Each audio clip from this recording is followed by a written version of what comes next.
Hello. Today, Gladys DeClouet joins me. She's the author of a book called A Layered Life: Breaking Barriers as a Trailblazing Black Woman in Corporate America. Well, I have to tell you, her story caught my attention because I pay attention to the law of awareness. She's a graduate of Tuskegee University. And I don't know, that university keeps coming into my law of awareness lately. I recently met Lionel Richie, who was also a graduate of Tuskegee. So that was what caught my attention on her bio at first. And then I started to read more. And I said, oh my gosh, Gladys is a woman I really want to learn more about and introduce to this audience. And I cannot wait to get her book.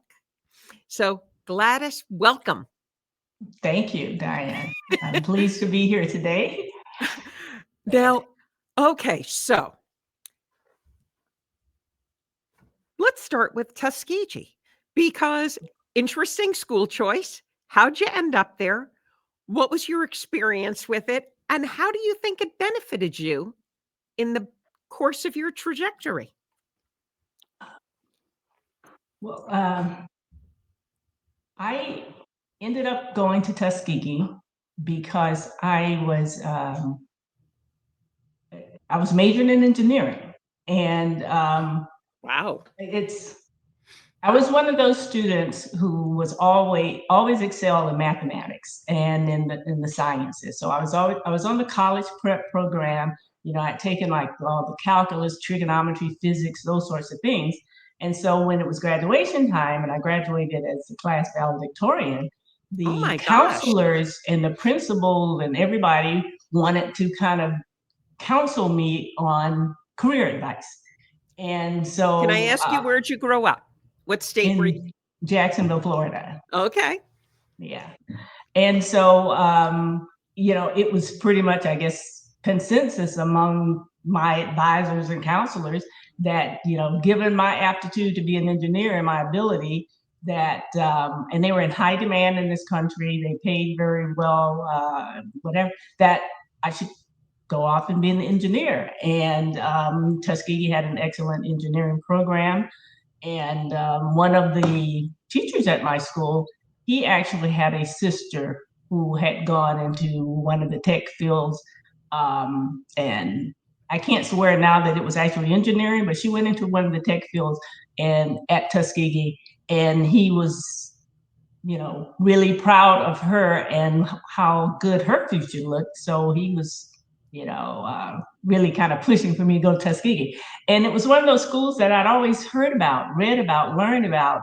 And, you know, I kind of wanted to be a part of that history as well, you know, the history of this, you know, Booker T. Washington founded university with George Washington Carver, you know, being a key part of, and just the rich history that existed with Tuskegee. Even though it's really hard to pronounce. Yes. And I was trying to get it right phonetically before this, because I'm like, wait a second. I see how I'm reading it, but it's different. It's Tuskegee. Yeah. Tuskegee. Yep. It's sort of a tough one, but so you ended up going to Tuskegee, and then you're in an engineering program, and at some point you end up in corporate America. Yes. Well, again,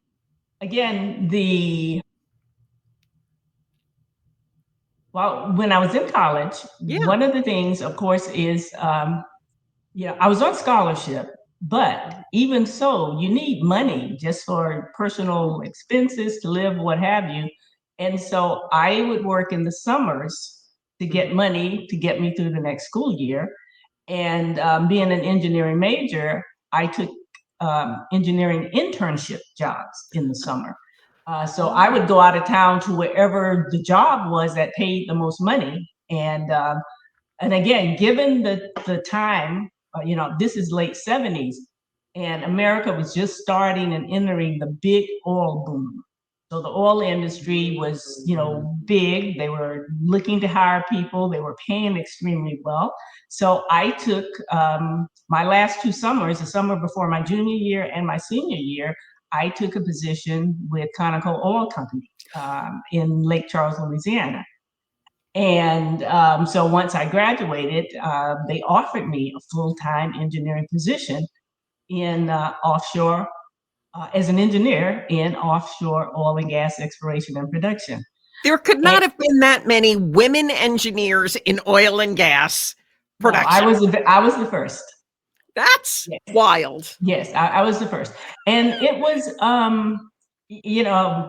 and life is interesting because there are a lot of factors that come together, because obviously I was offered other jobs, okay? And who knows, I may not have taken that job and gone to Louisiana to, be in offshore oil and gas. But the summer before my senior year, while I was working there, I met the man who became my husband. And so, when I was looking at job offers, that kind of really weighed the scale toward the Conoco job offer, because he was from Lake Charles, Louisiana. Oh, wow. So that's another factor as well.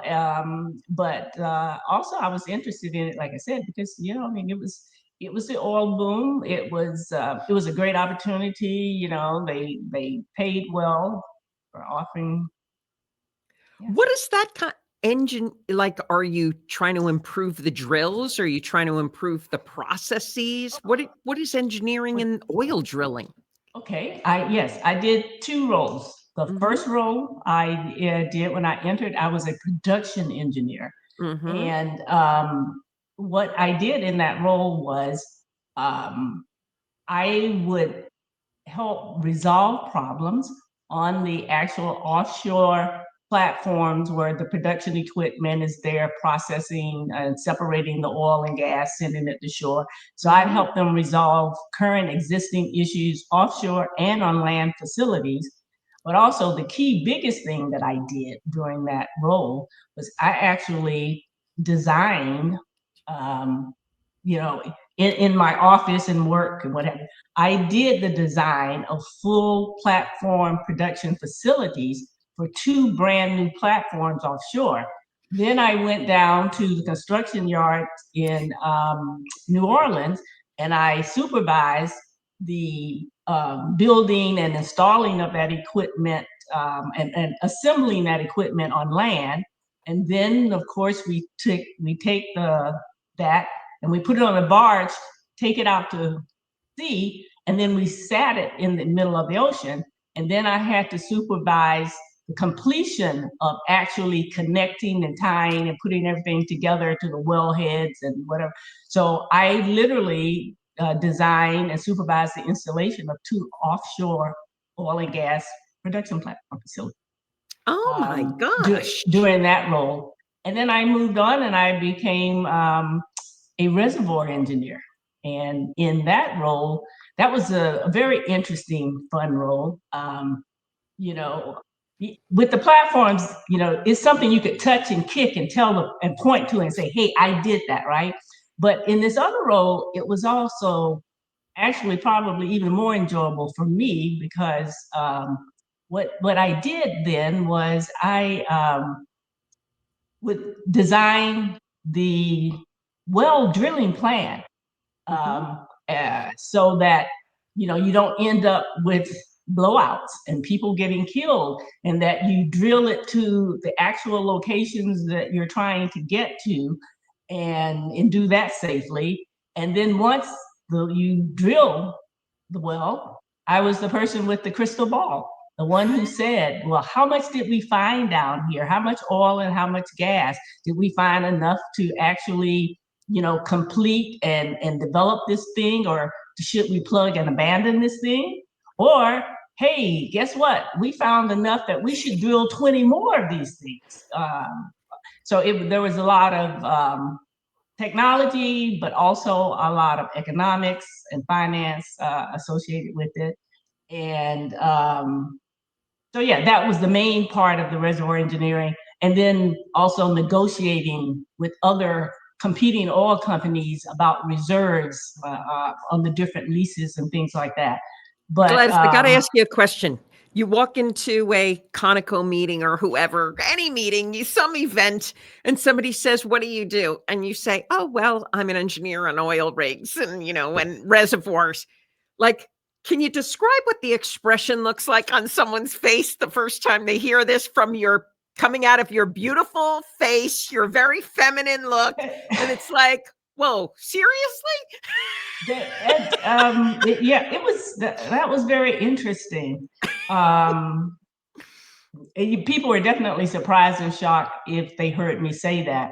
The tough part about it back then, to be honest, though, was that very few people even thought to ask me that question. Instead, people would Assumed you were they the made assumptions. They didn't expect me to be there, and there was always an assumption of why she must be here for some other reason. Yeah, she must She be in must. charge of the coffee.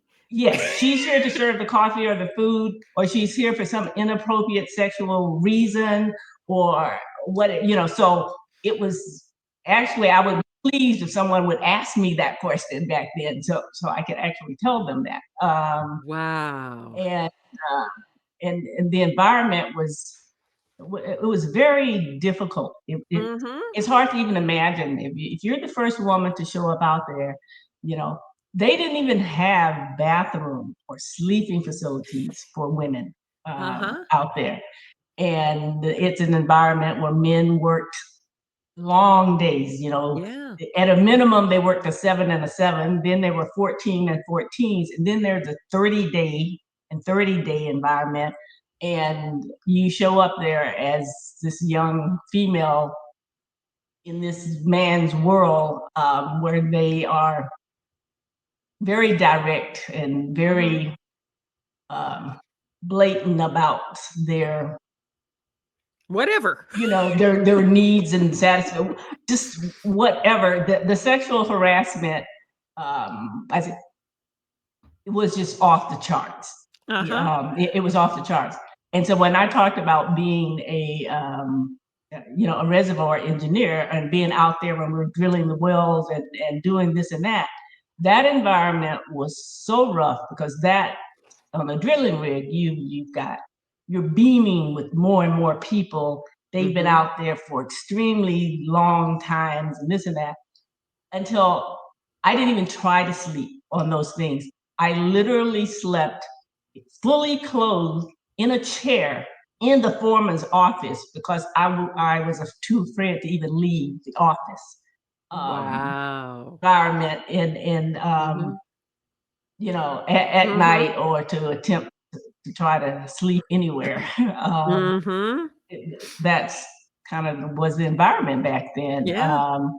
And on the production platform, they didn't have bathrooms in the day out in those, but there were a sleeping quarters platform in the area, and but they didn't have women's quarters. So if I showed Mhm. up out there, a cabin that they had for 4 people, suddenly only one person could use it, and Oh, then the resentment was even more right. because I took up the cabin that now they can't get 3 other people out there, Mhm. and it's just interesting. And nowadays, it's so funny.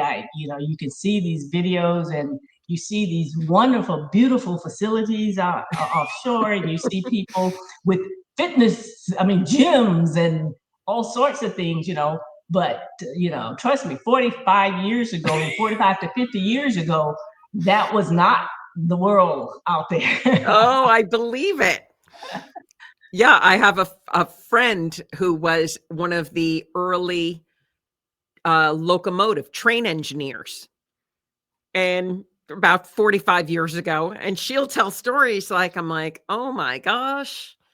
And yeah, so that environment, and I keep talking about offshore, but even in the office environments or so-called professional environments, when I would travel to the oil shows and things, um, again, no one assumed I was there walking that floor and in that convention center for that purpose. So again, the sexual harassment was just kind of, astounding. And given the times that it was in the industry where, as I said, money was just flowing like water. Okay. Right. We were at the, in the early 80s, we were at the peak of alcohol consumption in this country. So people are drinking like mad. Money is flowing, like water. And when people would travel, again, the behaviors would be, more than you could even imagine today. It's hard in 2025 for a person to imagine that environment. And, so there were lots of things, and there's some stories I tell in the book that are, almost unbelievable. Some of the scenes and things that I encountered while traveling with these guys, and and also some really terrible things too. Attempted rape I talk about in the book, and how, for some quick thinking on my part and a good friend of mine who stepped in and whatever, we, the story ended, not terribly, but as most of what I try to do in my book or when I talk about things is I talk about the lessons learned from it. And that experience, I learned I learned a big lesson, a few lessons from that, and that helped kind of shape the rest of my career. Because when that situation happened, and when I finally was like, this is the last straw here, I've got to report this, because you can't, I couldn't complain about every single thing at every moment, right? You try to be a good sport. You try to go with the flow. Yeah. You gotta fight pick your battles, right? Yeah. Fight the big ones. You can't fight every single battle. But so this was one of those straws that we've got to do something about it. I go back and I report it, and then the way the big boss handles it is he doesn't handle it. In other words, what he does is he sits me down in his office along with the perpetrator, the foreman who was the perpetrator in his office, and let the guy go on and on about how he needs his job to feed his family and his children and this and that. And then he asked me, would I be okay if he didn't fire the guy? And here I am, 22-year-old young whatever, but there was no one looking out for me. Right. And he put me in a situation where, and he's the big boss. So I end up going, well, I guess not, right? And then as soon as I get back out in the field and everybody else, he's out bragging to everybody about what he did and how he got away with it and this, that, and that. And, and I said, I learned a couple of lessons from that. One is people have to be held accountable for their actions, period. And that I was not ever going to be a leader who abdicated my responsibility. As a leader, it was that division manager's responsibility to make the tough call, handle the situation, and protect and look out for his employee. Yes. And he didn't do that. And I said, I was never going to be that person who abdicated. I was going to be sure and stand up for my people. I was going to ensure a safe work environment for my people, and I would hold people accountable regardless. Let's talk about that. So, you're in situations, that, hostile, long time, just different dynamics. But there are takeaways. There's always lessons from adversity. And you, as your career progressed, became one of those leaders that had responsibilities to take care of people, to guide them, to set the record straight, to reprimand them, to say, this is good and this isn't good. This is, your part of the problem, or this is your part of the problem. What do you think some big lessons you bring in from your experiences? I think there are many lessons, Mhm. but I think just living through, you know, and we've talked about the female situation and sexual harassment, but being a pioneering Black woman, and Mhm. I was not only a woman, but we have to add the fact that I was Black. So I not only I lived through so much sexism, sexual harassment, intimidation, but also racism, and Mhm. racism in the workplace and in my personal life, which Mm. then adds to my challenges in the workplace. Mhm. And and just living through the different adversities that I did, um, I think it it shaped me into a Mhm. person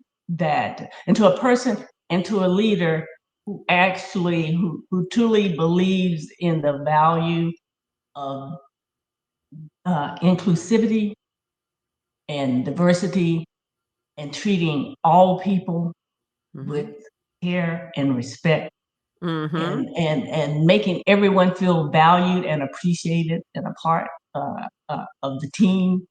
And it also taught me how to build high performing teams, Mm. by learning, a lot of the things you go through, you either learn something really good that you want to emulate, or you learn what not to do. Uh-huh. And so I let a lot of that shape me into, as I said, a person who my leadership style is about, you know, making people feel a part of the team, make them feel valued and appreciated, and uh, and demonstrating that mutual respect and trust between me and the people on the team, and just and appreciating really that talent Mhm. it transcends, race and gender, religion, whatever boundary. Mhm. Talent is out there, and appreciate the talent, the experience, the strength that the individuals on your team bring to the table, and give people the opportunity to actually contribute and succeed and optimize their contributions to the team. And when you can do that, and you do it with integrity, and Mhm. that's how you earn that respect, and maintain that respect and support of the people on your team. And when you can do that, you're able to create uh, actual teamwork in the real You sense of the word, of teamwork. And you have a team that's united, a team that wants to win together, and let's excel together. And everybody understands, how they contribute to the team. They understand that as an individual, they are just as important to that team as everybody else is on the team. And those are the things that inspire people, motivate people. They will work harder, give you their all. When we have challenges that come up, or goals you need to meet, everybody gets on board, and you everybody. said something very interesting. You used a few words and you used them over more than once. And you talked about integrity, talent, and merit. And how those become huge factors together to create a team. And, I know for me, I always believed that the receptionist was just as important to me Mhm. as, let's say, someone who was doing something else directly with a client. Because if they didn't answer the phone well, it might never make it to the next level to be able to make that sale or keep the client happy, So every level is important. In we're seeing the phrases of diversity, equity, inclusion are have been interpreted, reinterpreted. You really focused on those, but integrity, talent, and merit. Interesting juxtaposition. So I'd love your thoughts on this. Yeah, I think, I mean, in today's world, every leader needs to know how to manage diverse teams. Okay. We live in a diverse world. Our customers, our clientels are, and you need to know how to manage a diverse team. And I think most importantly, I value diverse teams, and I'm saying diversity of background, experiences, what have you, because the more diverse your team is, the broader your perspective, and then the richer your solutions are to be able to serve the people. Okay. And that is what's going to make you successful. And right now, DEI in this country is sort of, I know, to me, to be honest, not only is it confusing, but it's disheartening, to just think about all the hard work for the past 50 years plus that have gone into making progress. And it looks like we're starting to unwind progress. In odd ways. Yes, I'm sorry. I'm hearing a phone ring and it's not in my room here. Oh my God. Anyway, that's okay. I'm used to all kinds of dings, kids walking through the background, dogs. But yeah, so it's kind of disheartening to start to get concerned that we may be starting to lose ground on all the progress that was made. But also, what's frustrating about it to me, confusing, is I don't understand the why. It's not even necessary. It's just, to me, it's because it's been politicized in a way that doesn't make sense. Because if you were to walk up to most people in this country, and you say, "Do you think diversity is a good thing?" Right? They'd say absolutely. They would say absolutely. You walk up to them and say, "Do you think that all people should be given an equal support and equal opportunity, in their careers and work or in life?" They would say absolutely. Yeah. And then if you say, do you think inclusivity in our society is a good thing? They would say absolutely. But then turn around and someone, the phrase DEI got politicized, and someone says DEI, and all of a sudden that was a no word. But yet, if they understood what it really meant, or the concepts, they don't have a problem with it. Exactly. So it is kind of, as I said, frustrating, confusing, kind of disheartening. And I hope people get through this and not lose ground. Sight of the progress.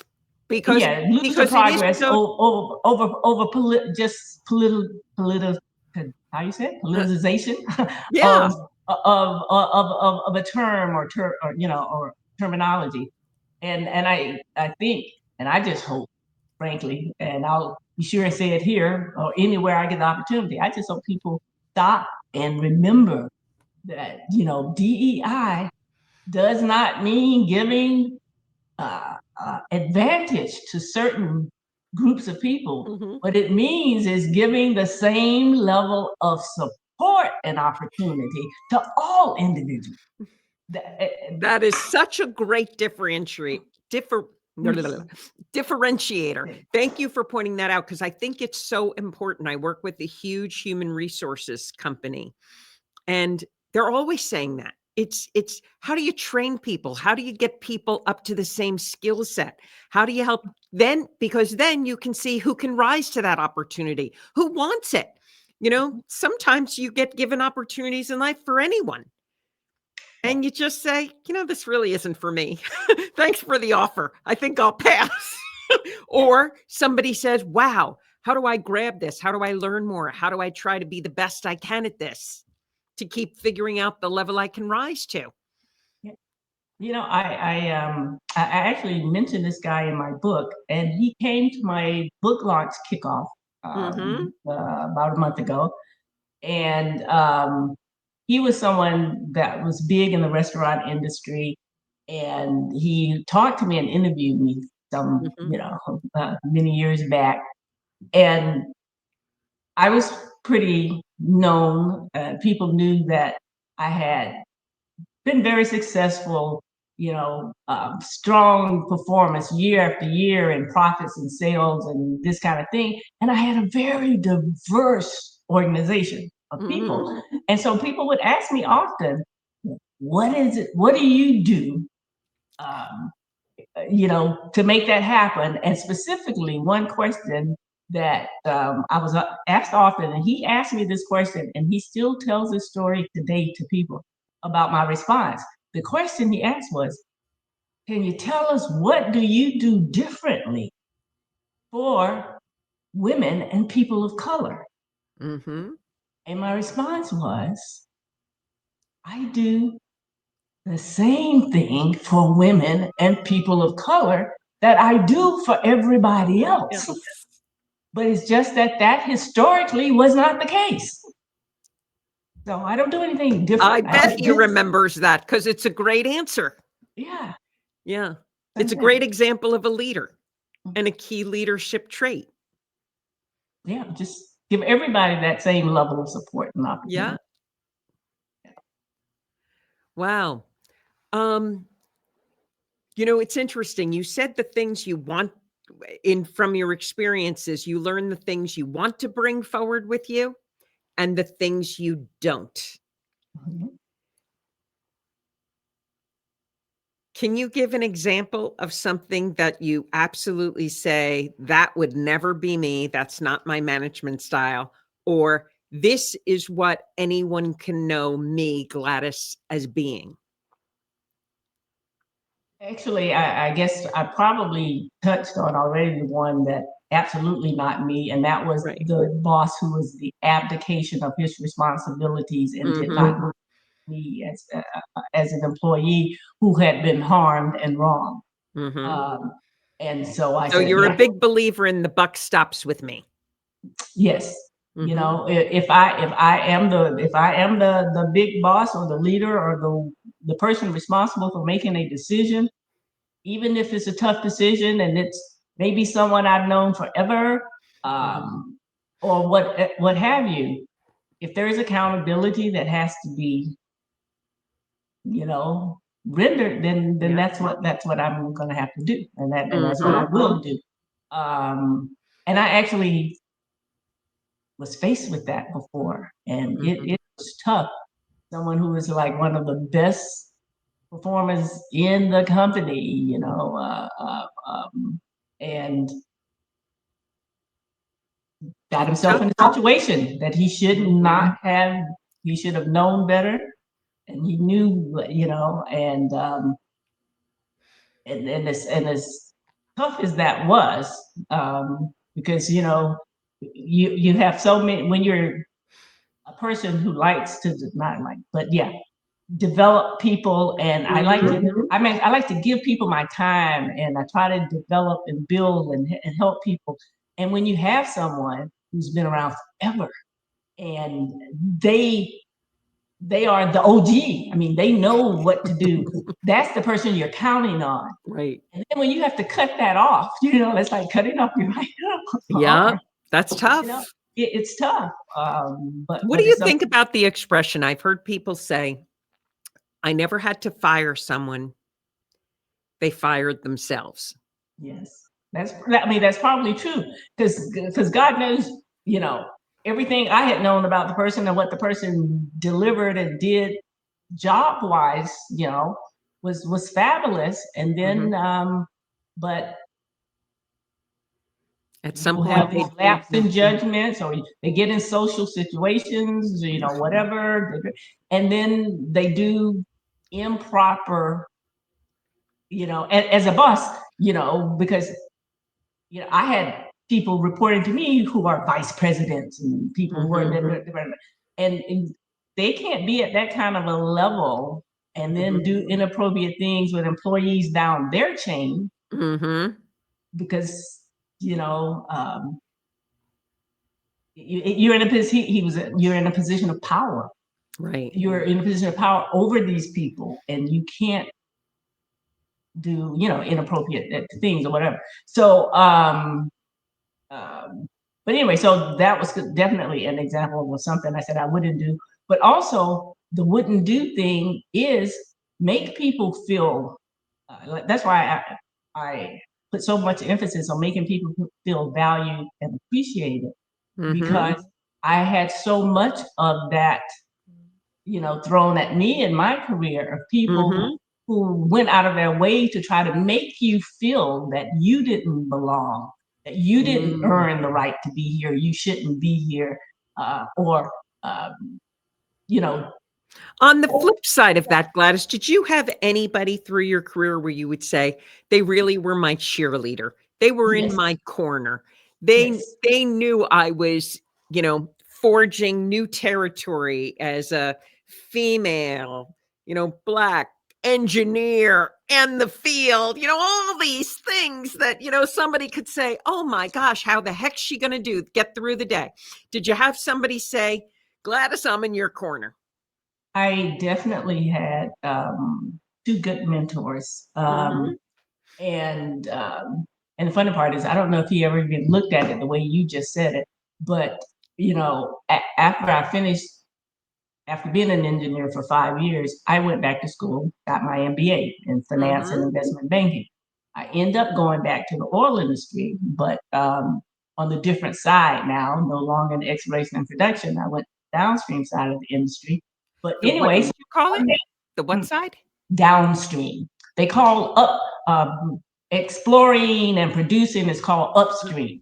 Downstream is when you get into, you know, we got into the crude oil trading, refinery supply, pipelines, you know, aviation fuel, all the way to the retail gas stations and getting it to your house. So everything downstream to get to the customer.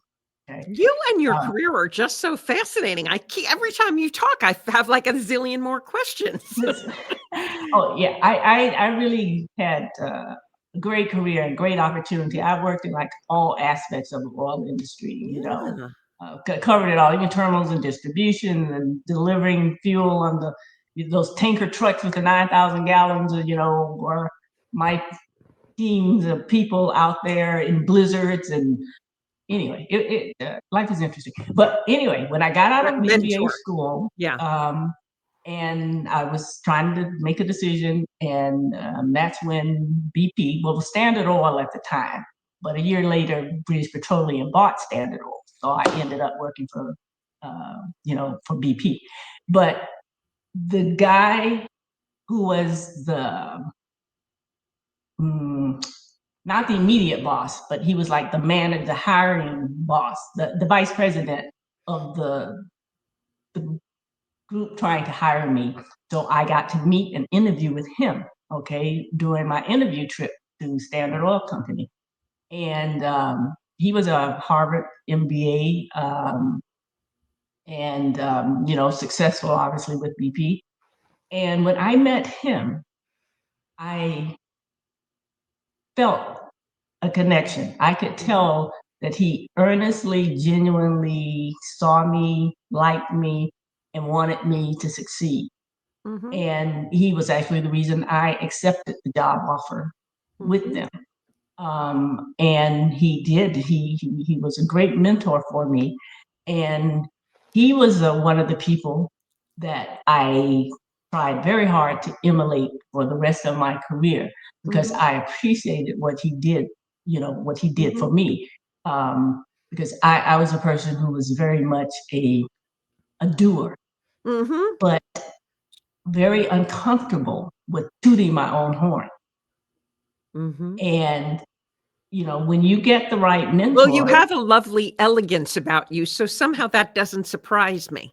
You know, you clearly have brains and elegance and poise. Oh, thank you. You know, so I can imagine you didn't toot your own horn, even though because of that brain part, and talent and experience, you sure could have. But and so having someone like him was really great because not only did he teach me about networking and encourage and would push me to go to lunch with a different person in the company, and go to lunch with a different person each day. He would even make suggestions as to what people maybe I should go with, but he would introduce me to influential people. And the main thing too is that he would let people know of my great performance. He would put it on record. He would tell people about it.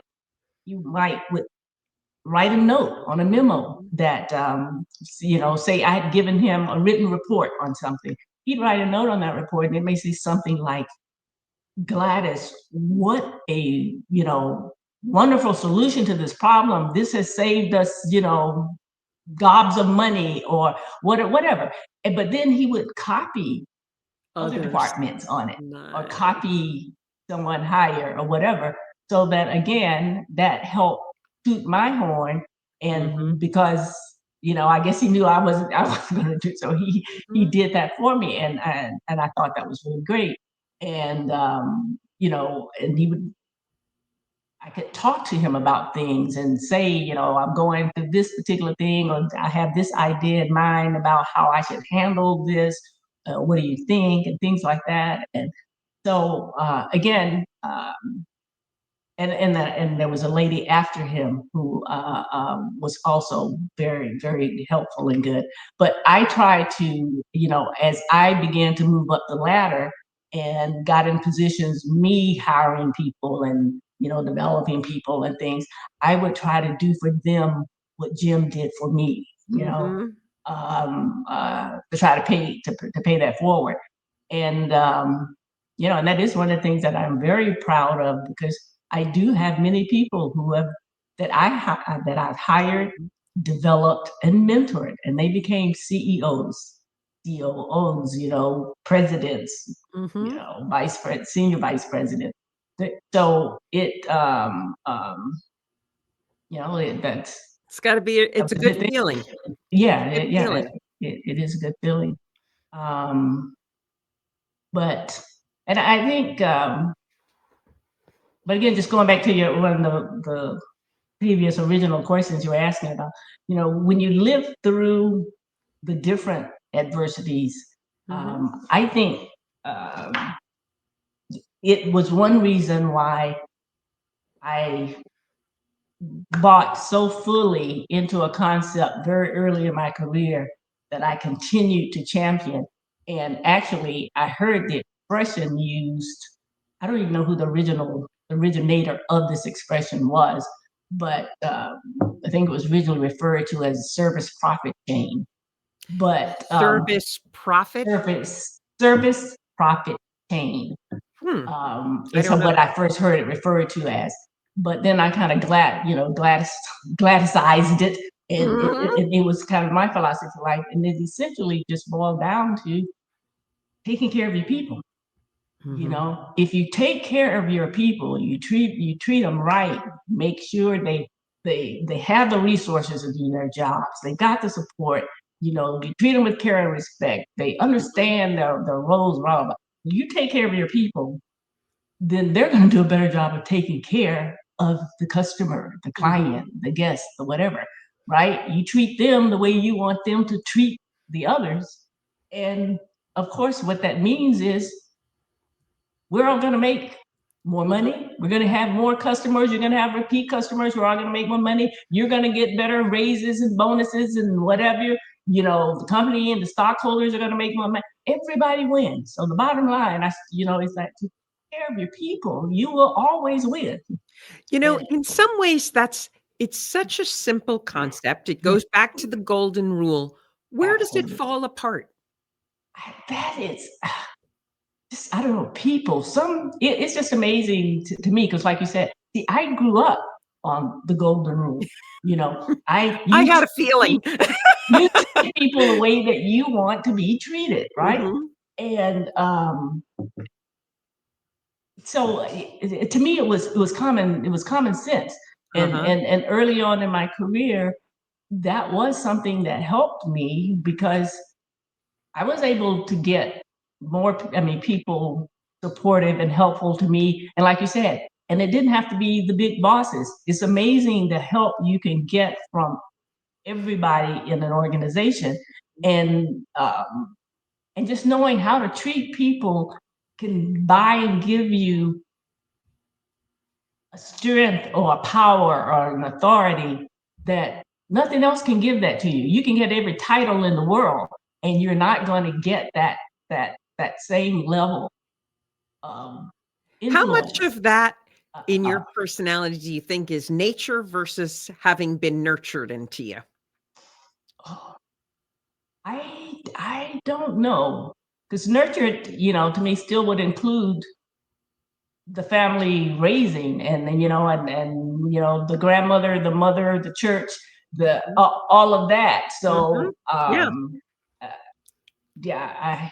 I guess I don't know, but interestingly enough, there are a lot of people who don't think the same way, because I encountered many of those people over and over, and and that's why I keep saying, integrity is like key Is for me, everything. because it's everything, because there are people willing to not only treat people bad, but they're willing to get into playing unethical games, Yeah. and then they want to win, quote, at all costs. But what they need to understand is you can win and still be ethical. You can still be honest, right? And have a strong moral compass, and still win. Yeah. And so that's what I try to teach people, and try to just not teach, but just lead by example. Just live my life that way, so other people try to get them, to lead that way. And I also think that by doing that, it's sort of like, when you're a person of integrity and you demonstrate that, and people see it authentically and earnestly in you, again, it earns the respect and support. And that's what you're going to need to continue to grow, develop, lead, move up, whatever. You're going to need the support. Well, that's a great point, because people. you can't demand respect. There'll be people that will give you respect initially because of your title, but you don't get to keep it unless If you're gonna, you have to observe earn it. integrity. You got to earn it and maintain it. And so that's what, to me, integrity does for you. But the other thing it does for you, which impacts what you do every day of your life, it allows you to love and respect yourself. Yes. And if you don't do it, nobody else is going to, right? You got to be able to look yourself in the mirror and feel good, right? So, which I think was somehow very ingrained in you, to put yourself at such a young age in the situations you were in during internships. That is just, you're freaking awesome. You really are. It's really impressive. It's really impressive. Because I can go back. I'm 65. I can go back those years. I remember somebody saying to me one time in a meeting, "Don't think you can walk here in lipstick and a short skirt and everyone's going to listen to you." And I remember thinking, well, I'm wearing pants today, and I'm wearing a really pale color lipstick that I think's probably more like chapstick. So what's he talking about? But I'm like, if that's the best you can do, bring it on, and let's laugh about this, because what can you, you gotta have a lot of sense of humor in the way too, as you said earlier, pick your battles, because so many things were different. Yeah. Just different. And now, again, now I almost wish people had a little more of a sense of humor, because I think they're a little too stiff in some ways. Yeah. It's fine lines with leadership over the years. But layers, I was thinking when you were speaking earlier, when you were talking about nature versus nurture Mhm. and certain parts of personality, I'm like, I one of the things that I tend to believe in was see, so That's okay. okay, I said lost my train of thought there, but So that, yeah, I know nature versus where nurture. was where I was going with that was that the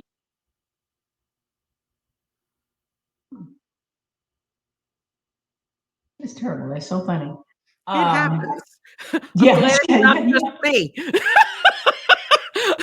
Oh, I I scribbled now I remember something. what I was thinking about earlier, and that Mhm. is that having to do with the layers. And Yeah. what you may notice, the name of my book is A Layered Life, Yes. and I talk a lot about layers in there, and the layers being, you know, the good. We have the good and the bad in our lives, and we have the ups Mhm. and the downs in our lives, and and all these things weave together, etc. But we also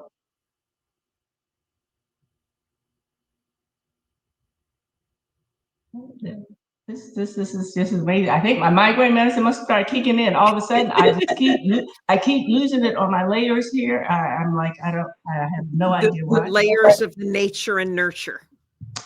Yes. Uh, anyway, just move on for now until it comes back to me. I don't know what I was about to say to you about that. Oh, I know what it is. That everyone, yeah, and this is something I've tried to bring out in the book, Mhm. is that part of being able to deal with things, having that resilience and being able to bounce back and etc., is just simply understanding that life comes in layers for everyone. Mhm. So it's not just you. It's not woe is me. Why is this happening to me, right? Or why is God punishing me, or whatever. But life comes in layers for everyone. So if you understand that, you can already mentally prepare yourself for, you know what, if I can, focus, um, have some faith, Mhm. continue to push forward. I Mhm. will get through this, right? Yeah. I will get through this, and I will move on from it, because this is life. This is life for everybody, and I think that makes it easier, or helps with the mindset when you're facing these challenges and things, to realize that that's life, and that happens. Huh? Um, I am so glad you talked to that and talked about the layers because it's one of the things I walk. I live in New York City. I'm constantly walking around the city. And if I'm ever in this, a kind of a self-absorbed moment where like, why is this happening? What's going on? I always make sure I go take a walk. And when I mhm. take a walk, I look at every person on the street and I find myself saying, they're having their own problems today. They have a lot going on in their life. That's another person that has something else going on. And it's like your concept of layers. It Yes, always realigns my thinking that, you know what? Every single person I'm meeting in this city of millions that's has right. got something. Okay. They had a problem with a spouse or a boss or a child, or something happened to them that they're dealing with that day too. Yeah, yeah, and when I was talking about that nature nurture thing earlier, Mhm, what you were just saying is where I was going with this too. Is that one way you can face all these adversities and things is that, for me, I always feel grateful. mhm. It's by always being grateful and thankful, and Yeah, doing what you just said at the end there, which is, I said, I realize that no matter how bad I think things are going for me today, right? There is there are other people out here in this world carrying a much bigger burden or something much heavier. So I feel blessed, you know? So if I can feel blessed and grateful, regardless of all the things that are going on, then I can take on the next challenge and keep, and keep going. You reminded me a mentor of mine when I was probably about 24 years old, and maybe I was having an obnoxious moment. I remember said to me, Diane, if everyone in the world took all their troubles and each got a suitcase, and you had to put all your troubles in your suitcase, and then everyone got to throw them out on the street to get rid of them, when the suitcases all started opening from getting thrown on the street, you would run and try to grab your suitcase back so fast because you would see what everyone else was dealing with. And it was such a good lesson. Yeah. But that was part of that growing up, like philosophy and I'll admit, I know everybody, they have different religious, whatever, but that was part of the teachings in the church or whatever too. But that you just realize that you're always blessed. I don't care what the situation is, there's a silver lining in there somewhere for you. So and you take those things, so you take those challenges and difficulties and all this stuff you have, and you let them be stepping stones. I call them stepping stones to growth, purpose, and legacy. You learn from them and say, it's not okay. It's an obstacle. I can let it be a detour, or it can be an obstacle that is going to be a stepping stone that takes me to some kind of growth, purpose, or heading toward legacy. Well, what a fan. The time for these always goes way too fast. And I have enjoyed every moment speaking with you. There are going to be all kinds of links to Gladys's book, to get in touch with her, stay in touch, follow what she's doing. Those links will be in this podcast below. This has been the silver and a link to her book, which I highly recommend you get because it's a good one. I mean, from this interview, I know I learned a lot and feel very inspired and heartwarmed by this incredibly inspiring life. I'm Diane Grissel. This has been the Silver Disobedience Perception Dynamics podcast. And thank you. Gladys, you're really your rock star inspiration. You really are. You've been there and done that. You've earned your stripes. Thank you. This is the Silver Disobedience Perception Dynamics podcast. I'm Diane Grissel. We're in Manhattan Center. Thank you very much. Hit subscribe and definitely go buy Gladys's book. I'm moving us over to the green room.